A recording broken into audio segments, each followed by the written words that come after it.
తాజా వార్తలను అందించే ప్రెస్ న్యూస్ కి స్వాగతం.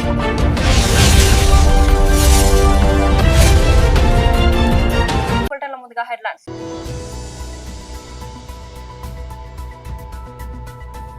తెలంగాణ భవన్లో బీఆర్ఎస్ నాయకుల పత్రికా సమావేశం.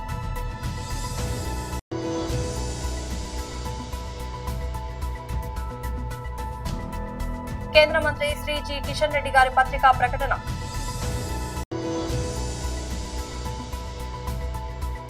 వైఎస్ఆర్సీపీ అధికార ప్రతినిధి మాజీ ఎమ్మెల్యే కురుముట్ల శ్రీనివాసులు ప్రెస్ మీట్.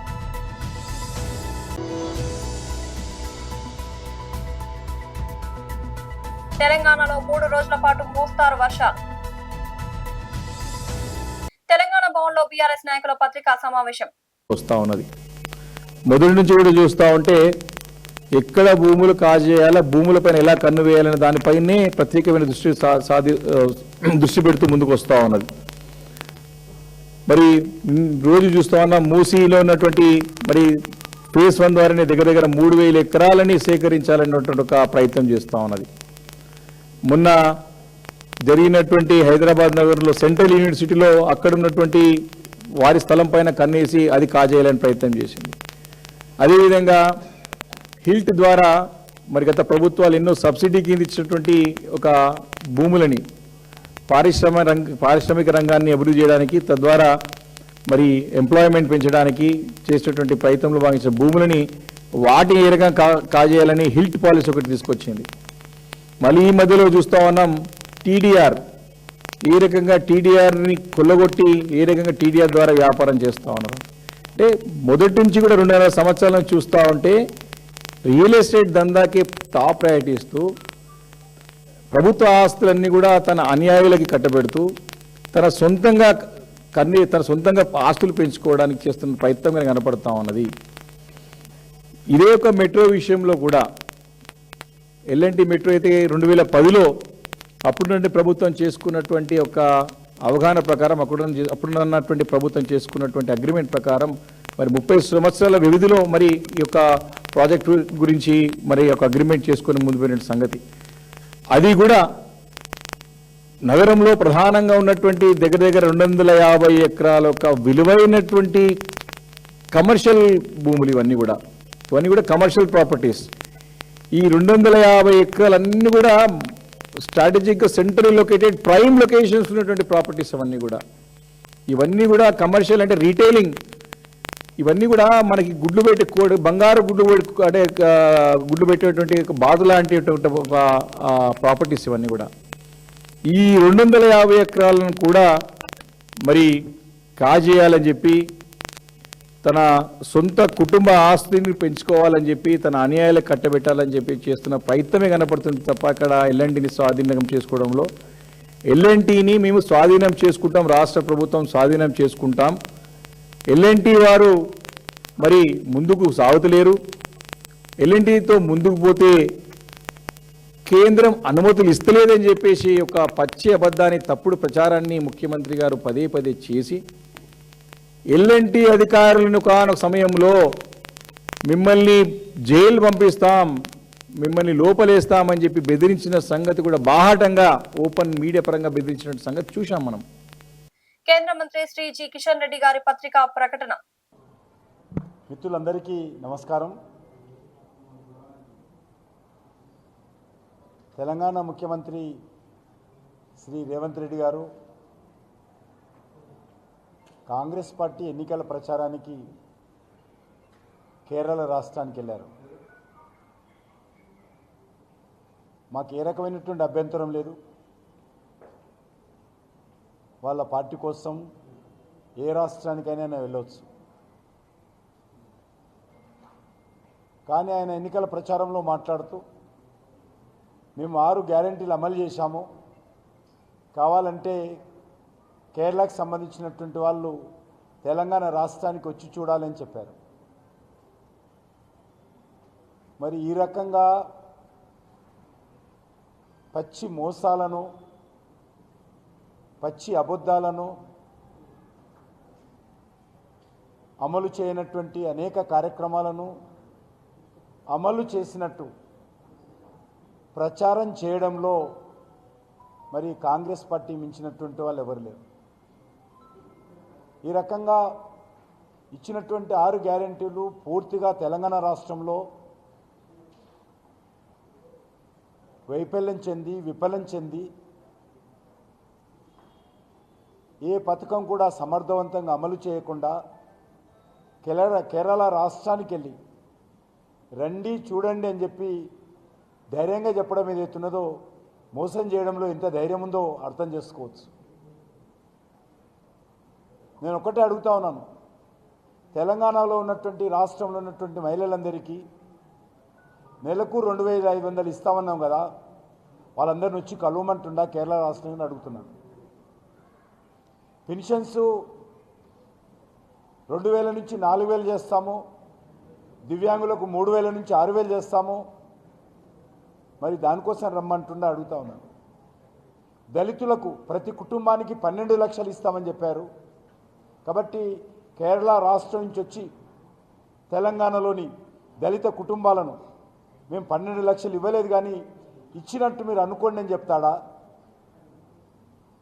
మేము ఈరోజు బీసీలకు 1,00,000 కోట్లు కేటాయిస్తామని చెప్పి హామీ ఇచ్చాడు. 2 సంవత్సరాలైనా మేము సంవత్సరానికి ఇవ్వాల్సినటువంటి 20,000 కోట్ల రూపాయలు ఇవ్వలేదని ఈరోజు కేరళ వాళ్ళకి చెప్తారా ముఖ్యమంత్రి? చూపిస్తారా? ఈరోజు చెప్పాల్సినటువంటి అవసరం ఉంది. ఎవరైనా ఏదైనా అమలు చేయలేకపోతే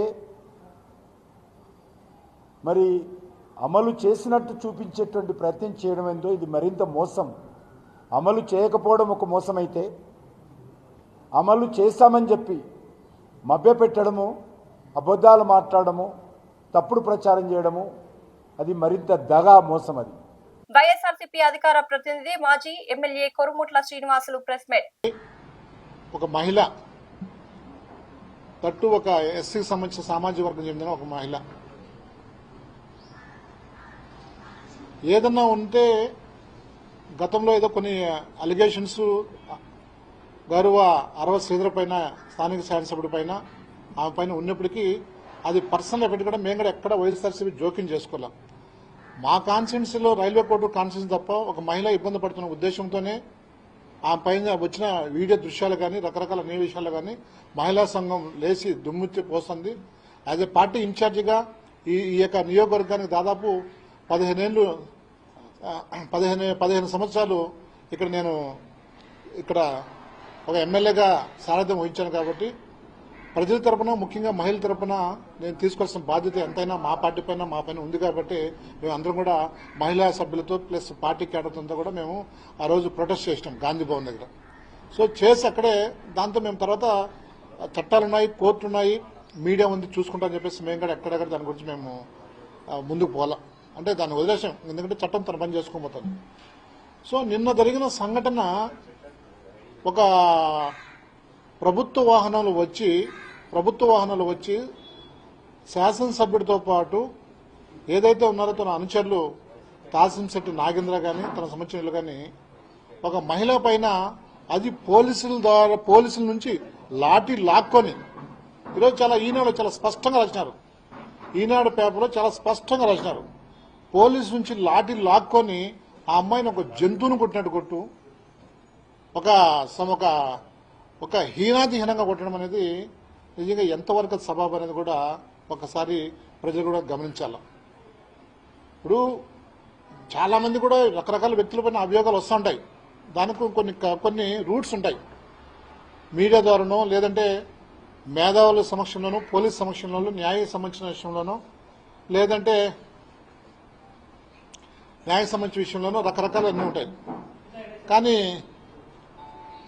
కానీ నిన్న ఆ దృశ్యము నిజంగా ప్రజాస్వామ్యానికి, రాబోయే పొలిటికల్ యూత్ భవిష్యత్తుకు అది చరమగీతం పాడేటట్టున్నది. అంటే ఎప్పుడు చూడాల కోడూరులో చాలా మందిని కూడా పొలిటీషియన్ మేము చూసినాము. చాలా వరకు మాకంటే దాదాపు పెద్ద పెద్ద నాయకులను, పార్థసారథి లాంటి వ్యక్తులను చూసినాము. అదే తర్వాత గొంటి శ్రీరామ్ లాంటి వాళ్ళని చూసినాము. అంతెందుకు మా నాయకుడు దివంగత నేత డాక్టర్ రాజశేఖర రెడ్డి గారిని చూసాము. ఎంతోమంది సీనియర్ నాయకులు చాలా మందిని కూడా చూసాం. ఎక్కడా కానీ ఇటువంటి ప్రేరేపణలు కానీ సంఘటనలు జరగల. కాంగ్రెస్ దాదాపు కొన్ని సంవత్సరాలు పనిచేసింది, అనేక వేరే పార్టీలు కూడా పనిచేసినాయి. వైసీపీ మా దగ్గర నేనే ఒక 15 సంవత్సరాలు ప్రాతినిధ్యం వహించిన ఈ ప్రాంతానికి. ఎక్కడ కూడా ఒక మహిళలు కానీ, పిల్లలు కానీ, రైతులు కానీ, ప్రజలు కానీ చాలా ప్రశాంతమైన వాతావరణం ఉన్నారు. తెలంగాణ రాష్ట్రంలో రానున్న 3 రోజుల్లో తేలికపాటి నుంచి మోస్తారు వర్షాలు కురిసే అవకాశం ఉందని హైదరాబాద్ వాతావరణ కేంద్రం తెలిపింది. గంటకు 30 నుంచి 40 కిలోమీటర్ల వేగంతో ఈదురుగాలులు వీచే అవకాశం ఉందని పేర్కొంది. రాష్ట్రంలోని పలు జిల్లాలకు హైదరాబాద్ వాతావరణ కేంద్రం ఎల్లో అలర్ట్ జారీ చేసింది. శుక్రవారం ఉమ్మడి ఆదిలాబాద్, నిజామాబాద్, సంగారెడ్డి, మెదక్ జిల్లాల్లో వర్షం కురిసే అవకాశం ఉందని తెలిపింది. శనివారం ఉమ్మడి ఆదిలాబాద్, నిజామాబాద్, మెదక్, జగిత్యాల, సిరిసిల్ల, జనగామ జిల్లాలో వర్షం పడవచ్చని, ఆదివారం ఉమ్మడి ఆదిలాబాద్, నిజామాబాద్, మెదక్, జగిత్యాల, సిరిసిల్ల, భూపాలపల్లి, ములుగు, భద్రాద్రి, జనగామ జిల్లాలో వర్షం కురిసే అవకాశం ఉందని అధికారులు పేర్కొన్నారు. రానున్న 2 సంవత్సరాల కాలంలో రామగుండాన్ని ఒక అద్భుత నగరంగా తీర్చిదిద్దుతామని రామగుండం ఎమ్మెల్యే మక్కాన్ సింగ్ రాజ్ ఠాకూర్ తెలిపారు. ఈ మేరకు రామగుండం నగరపాలక సంస్థ ఆధ్వర్యంలో నిర్వహిస్తున్న వార్డు సభల్లో భాగంగా గోదావరికని మార్కండేయ కాలనీలో ఏర్పాటు చేసిన 47, 48, 49 డివిజన్లకు సంబంధించి వార్డు సభలో రామగుండం నగర మేయర్ మహంకాళ స్వామి, స్థానిక సంస్థల అదనపు కలెక్టర్, రామగుండం నగర కమిషనర్ అరుణశ్రీతో కలిసి ఎమ్మెల్యే రాజ్ ఠాకూర్ పాల్గొని మాట్లాడారు. ఈ కార్యక్రమంలో డిప్యూటీ మేయర్ పాతపల్లి ఎల్లయ్య, 47, 48, 49 డివిజన్ల కార్పొరేటర్లు దాసరి సాంబమూర్తి, నిర్మలాదేవి, సాగి సంతోష్ కుమార్, కార్పొరేటర్లు ముస్తఫా, ధూళికట్ట సతీష్, నగరపాలక సంస్థ అధికారులు పాల్గొన్నారు.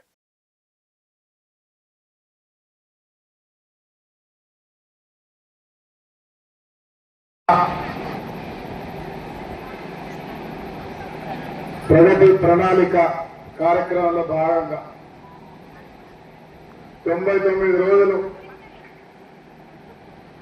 ప్రజల్లోకి వెళ్లి ప్రజా సమస్యలు తెలుసుకోవాలని, ఆ సమస్యలు అక్కడికక్కడే పరిష్కారం చేయాలని, శుభ్రత, పరిశుభ్రత, చెత్తలేని నగరంగా చేయాలి, మురికి వాడలను పరిశుభ్రంగా పెట్టాలి అని నినాదంతో రాష్ట్ర ముఖ్యమంత్రి రేవంత్ రెడ్డి గారు ఈ కార్యక్రమాన్ని ఇవ్వడం జరిగింది. దానికి ముందే నేను శాసనసభ్యుడిగా అయినప్పుడు ఆ రోజు మా నాయకులను ఎప్పుడు కూడా వాడల్లో రోజు తిరగాలి, సమస్యలు తెలుసుకొని సమస్యలు పరిష్కారం చేయాలని నిర్ణయం తీసుకున్నాను. ఈరోజు కార్పొరేషన్ ఏర్పడ్డ తర్వాత మేయర్గా, మరి అదే మాదిరిగా ప్రజాప్రతినిధులు అందరూ కూడా నిరంతరం రోజు ఒకరోజని కాదు ఎప్పుడైనా ప్రజల్లోకి వెళ్ళాలి. ఈరోజు రేవంత్ రెడ్డి గారు ప్రవేశపెట్టే ప్రతి ఒక్క సంక్షేమ కార్యక్రమం పేదవారికి, అర్హత ఉన్న వారికి అందాలని అందించే కార్యక్రమం చేయాలని నిర్ణయం తీసుకోవడం జరిగింది. సూటిగా మీ అందరినీ ఒక్క ప్రశ్న వేస్తా ఉన్నా. 4 కార్పొరేటర్లకు సంబంధించిన వాళ్ళు ఉన్నారు ఇక్కడ. చాలా శ్రద్ధగా అక్క చెల్లెలు తింటా ఉన్నారు. ఆలస్యం అయింది, అందరికి ఆకలి కూడా అవుతున్నట్టున్నారు. కొందరికి షుగర్, బీపీలు కూడా ఉంటాయి. నేను ఎక్కువ సమయం తీసుకోను. ఒక్క మాట అడుగుతా ఉన్నా, మీ శాసనసభ్యుడు వచ్చిన తర్వాత ఏ రకంగా మీ శాసనసభ్యుడు పనిచేస్తుందో గట్టిగా చెప్పాలి. తలెత్తుకొని గర్వపడే విధంగా, ఇక్కడ ఉన్న అక్క చెల్లెలు రోడ్లు వేసేందుకు తలెత్తుకొని గర్వపడే విధంగా ఇవాళ 20 ఏళ్ల కింద నుంచి 10 ఏళ్ల కింద ఈ ఊరు వదిలిపెట్టి వేరే ప్రాంతానికి వెళ్ళిపోవడం ఇక్కడ ఏం లేదు. మన పిల్లలకు అనుకునే వాళ్ళందరూ కూడా నాకు ఫోన్ చేస్తారు, మేము తిరిగి వస్తామన్నా, మేము ఎక్కడన్నా ఇల్లు కట్టుకున్నాం అక్కడ గోదావరికని రామగుండం అనేది బ్రహ్మాండంగా అవుతా ఉంది. పల్లెలలో 3 కుంటలు నీళ్లు వస్తా ఉన్నాయి. గోదావరికైనా అద్భుతంగా అవుతా ఉంది. మేము వచ్చి అక్కడే స్థిరం నివాసం ఏర్పరచుకోవాలని చెప్పి అలా ప్రజలు చెప్తాం. నుంచి ప్రజాపాలన ప్రగతి ప్రణాళిక కార్యక్రమం పెట్టేసి ప్రభుత్వం 99 రోజుల కార్యక్రమం తీసుకొని ప్రభుత్వం చేపడుతున్న కార్యక్రమాలన్నీ, ప్రభుత్వ పథకాలన్నీ ప్రతి గడప గడపకు చేరే విధంగా, అలాగే కొన్ని కొత్తగా స్కీములు కూడా పెట్టేసి ప్రతి వాళ్ళతోటి మాట్లాడించే విధంగా ఈరోజు ప్రభుత్వం ముందుకెళ్తున్న తరుణం మీరందరూ గమనిస్తా ఉన్నారు. దానిలో భాగంగానే ఇవాళ గ్రామ సభ కార్యక్రమం ఏర్పాటు చేసి ఏదైతే లబ్ధిదారులు ఉన్నారో మీకు ప్రభుత్వం నుంచి రావాల్సిన పథకాలన్నీ అందుతున్నాయా లేదా, ఇంకా రాని వాళ్లకు ఆ పథకాలు అందే విధంగా ఎలా చేయాలి, ఇంకా ఎంతమంది లబ్ధిదారులు ఉన్నారు, ఎంతమందికి అవకాశాలు కల్పించవలసిన అవసరం ఉన్నదనేది ఈరోజు పూర్తిగా తెలుసుకొని మీ ద్వారా ప్రభుత్వానికి ఒక సందేశం పంపే విధంగా ఈరోజు ఈ కార్యక్రమం తీసుకోవడం జరిగింది. దానిలో భాగంగా 47, 48, 49 డివిజన్లకు సంబంధించి ఈరోజు 3 డివిజన్లకు సంబంధించిన కార్యక్రమం ఈ ప్రాంతంలో ఏర్పాటు చేయడం జరిగింది. మీ అందరూ చూస్తా ఉన్నారు, గత 2 సంవత్సరాల క్రితం ప్రభుత్వం అధికారంలోకి వచ్చే ముందు రామగుండం నియోజకవర్గం మొత్తం కూడా పూర్తిగా ధ్వంసమైపోయి ఏ గల్లీకి వెళ్ళినా కూడా ఈ 3 డివిజన్లకు సంబంధించి ఏదైతే ఇప్పుడు మనం ఇక్కడ కూర్చున్నామో ఈ డివిజన్లన్నీ కూడా రోడ్ల వ్యవస్థ లేక, డ్రైనేజీ వ్యవస్థ లేక, కరెంటు వ్యవస్థ లేక పూర్తిగా ఒక పల్లెటూరు మాదిరిగా ఈ మార్కండే కాలనీ మొత్తం ఉన్న పరిస్థితి మీ అందరికీ తెలుసు. కానీ గౌరవ ఎమ్మెల్యే రాజ్ ఠాకూర్ గారు వచ్చిన తర్వాత 1 నెల కాలంలోనే దాదాపుగా TUFIDs నుంచి 100 కోట్ల రూపాయలు తీసుకొచ్చి ఈ ప్రాంతం అంతా కూడా బ్రహ్మాండంగా అభివృద్ధి చేయాలనే సంకల్పంతో మనం మార్కండేయ కాలనీకి సంబంధించి అనేకమైన ఆర్టీసీ కాలనీలు కావచ్చు, పద్మావతి కాలనీలు కావచ్చు, మార్కండేయ కాలనీలు కావచ్చు, లేకపోతే లక్ష్మీ గణపతి కాలనీలు కావచ్చు, లేకపోతే మెయిన్ రోడ్ నుంచి మనము నంబర్ 1 కళ్ళు డిపోకు పోయేసరికి ప్రతి రైట్ సైడ్ లో ఉన్న గల్లీ కావచ్చు. వికారాబాద్ జిల్లా విద్యుత్ ఆర్జిజన్ జేఏసీ ధర్నా కార్యక్రమంలో మాట్లాడుతున్న CITU జిల్లా ఉపాధ్యక్షులు మైపాల్ మాట్లాడుతూ ప్రభుత్వం ఇచ్చిన హామీలు అమలు చేయాలని, అందరినీ ప్రభుత్వ ఉద్యోగులుగా గుర్తించాలని, ఖాళీ పోస్టులు భర్తీ చేయాలని, ప్రమోషన్లు ఇవ్వాలని, పెండింగ్ PRCలు, పెండింగ్ DAలు ఇవ్వాలని, బెనిఫిట్స్ పెన్షన్లు సౌకర్యం కల్పించాలని నేడు వికారాబాద్ జిల్లా కేంద్రంలో వంట వార్పు కార్యక్రమం సందర్భంగా మాట్లాడుతున్న నాయకులు. ఈ కార్యక్రమంలో జిల్లా వ్యాప్తంగా ఉద్యోగ కార్మికులు, జేఏసీ నాయకులు పాల్గొన్నారు. आवाज दो आर्टिसन कार्मिक ऐक्यता आर्टिसन कार्मिक ऐक्यता artisan conversion conversion conversion conversion ఎవరు గుర్తించుకోరు కాబట్టి మన కష్టం మనకే వస్తుంది. కష్టం మనం సగు చేయాలి, సగు చేసి సమస్య పరిష్కారం అవుతుంది. మన స్వతంత్ర పోరాటంలో అనేక మంది పోరాటం చేశారు, అనేక మంది చచ్చిపోయారు. స్వతంత్రం వచ్చింది, తెలంగాణ ఉద్యమంలో కూడా అనేక మంది చచ్చిపోయారు. మరి తెలంగాణ వచ్చింది, కానీ తెలంగాణ వచ్చిన ఈ రోజు ఎవరు బాగుపడ్డారు? 119 ఎమ్మెల్యేలు, మాజీ ఎమ్మెల్యేలు, మాజీ మంత్రులు, ఇప్పుడున్న ఎమ్మెల్యేలు మంత్రులు బాగుపడతారు తప్ప ఈరోజు ఎవరు కూడా ఈరోజు పక్కన స్కూల్ విద్యార్థులకు, టీచర్లకు, రైతులకు మనకి ఎవరికైనా ఉపయోగపడాలని ఎవరికేం ఉపయోగపడలేదు. కాబట్టి దొంగలు లోన్లు పంచుకున్న వాళ్ళే బాగుపడతారు. కాబట్టి మనం మంది ఖచ్చితంగా సగులు చేయాలి. మన సమస్య పరిష్కారం అయినాక ఈరోజు వంట వరపు చేస్తా ఉన్నాం. వంట వరపే కాదు, అవసరమైన నిరాదీక్ష చేయాలి, అవసరమైతే రోడ్లు బంద్ చేయాలి, అవసరమైతే బంధు పిలుపు ఇవ్వాలి, అవసరమైతే బట్టలు అర్ధనగ్న ప్రదర్శన చేయాలి, అవసరమైతే మనము తవాల వరకు ఖర్చు పెడతాను, పిచ్చ పడుకోవాలి, ఈ గవర్నమెంట్ ఇచ్చా తీయాలి. నీవు గతంలో ఇచ్చిన హామీలు ఏమైంది? మాకు ఇచ్చిన నిరాదీక్ష ఇంద్రపాల్ గారు కూర్చున్న దీక్షలో ఇచ్చిన హామీలు ఏమైంది? మేము పెద్ద కింద కూర్చున్నాం, అప్పుడు మాకు ఇచ్చిన హామీలు ఏమైంది? మా అసెంబ్లీ నా గురించి ఎందుకు మాట్లాడతామని చెప్పి వస్తాం. మనం నిలదీయాలి. ఈ ప్రభుత్వం ఇచ్చా తీసిందాక సమస్య పరిష్కారం కాదు. ఈరోజు మన ఇళ్లలో మన పిల్లలు ఉన్నారు. మన పిల్లలు ఈరోజు పొద్దున్న లేస్తే మనం ఇక ధర్నాకు వస్తా ఉంటే ఏమంటారు వాళ్ళు? నాయన నీ పోతులు వచ్చినా ఏం చేస్తామంటారు? ఏమైనా పండ్లు చేస్తావా, చికెన్ చేస్తావా, మటన్ చేస్తావా, లేకపోతే వచ్చినప్పుడు పోయేటప్పుడు 100 రూపాయలు ఇచ్చిపోంటారా అంటారా? జమల పైసలు ఏమైనా లేవు, కొంచెం టెండి కింద కిరాయి కట్టమంటే పైసలు లేని పరిస్థితి, చాలా ఇబ్బంది పడుతున్న పరిస్థితి ఉంది. కాబట్టి ఈ ప్రభుత్వం మన ఇబ్బంది పెడతా ఉంది. అందుకనే మన కుటుంబాలు మన మీద చాలా ఆధారపడి ఉన్నాయి. కాబట్టి ఖచ్చితంగా మనం స్ట్రగుల్ చేయాలి, మన పిల్లలు బాగుపడాలి, మన పిల్లలు ఇంకా పైసాకి వెళ్ళిపోవాలి. మనలాగా ధర్నా చేయొద్దు. ఈ రోజు మంచిగా బతకాలి, చదవాలంటే కూడా మనకు ఖచ్చితంగా మన స్ట్రగుల్ అవసరం. ఎందుకంటే స్ట్రగుల్ చేయకపోతే ఏ సమస్య పరిష్కారం కాదు. కాబట్టి ఈ రోజు ఇంత ఎండలు పడుతున్నాయంటే రేపు పొద్దున వర్షం వస్తుందనే మనకు సంకేతాలు, అవునా కదా? ఈ రోజు ఎండ పడుతుంది, రేపు పొద్దున వర్షం వస్తుందనే కదా, వర్షం తర్వాత మన చలికాలం వస్తుంది కదా. కాబట్టి కాలం మారుతూ ఉంటది. కాబట్టి మన పోరాటం ఎప్పుడు వృధా కాదు. కాబట్టి మన ఖచ్చితంగా సమస్య పరిష్కారం అవుతుంది. మనం స్ట్రగుల్ చేయాలి. బాలు ఎంత స్పీడ్ లో కొట్టే అదే స్పీడ్ లో బాలు వస్తుంది. కాబట్టి ప్రభుత్వం మనతో చర్చలు జరిపే వరకు ఖచ్చితంగా మన ధర్మ మాత్రం విరమించొద్దు, పోరాటం విరమించొద్దు. కాబట్టి ధర్మంలో పాల్గొన్న ప్రతి ఒక్కరికి పేరు పేరున CITU యువజన తరపున ధన్యవాదాలు తెలియజేస్తూ ముగిస్తా ఉన్నాం. ఉద్యోగ కార్మికుల ఐక్యత, ఉద్యోగ కార్మికుల ఐక్యత.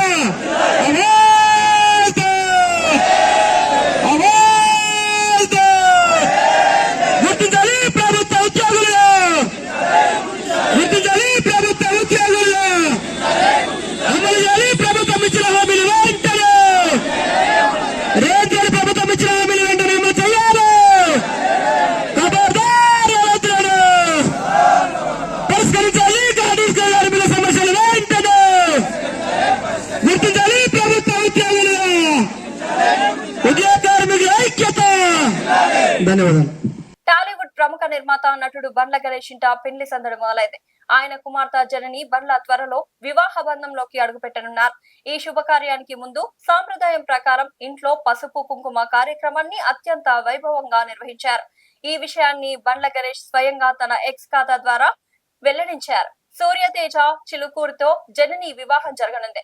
ఈ సందర్భంగా నిర్వహించిన వేడుకకు సంబంధించిన ఫోటోలను పంచుకుంటూ ఆయన భావోద్వేగంగా పోస్ట్ చేశారు. శ్రీరస్తు శుభమస్తు అవిఘ్నమస్తు, ఆ దేవుడి ఆశీస్సులు మా పెద్దల దీవెనలతో త్వరలో మా ఇంట్లో జరగబోయే శుభకార్యం అంటూ తన ఆనందాన్ని పంచుకున్నారు. కుటుంబ సభ్యులతో కలిసి సంతోషంగా ఉన్న ఈ ఫోటోలు ప్రస్తుతం సోషల్ మీడియాలో వైరల్ అవుతున్నాయి.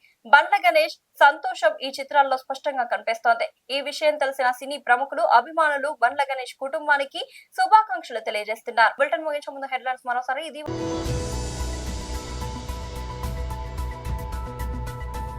తెలంగాణ భవన్లో బీఆర్ఎస్ నాయకుల పత్రికా సమావేశం.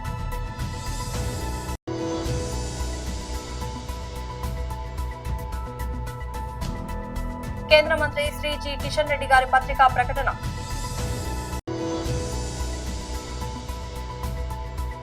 వైఎస్ఆర్సీపీ అధికార ప్రతినిధి మాజీ MLA Korumutla Srinivasulu press meet.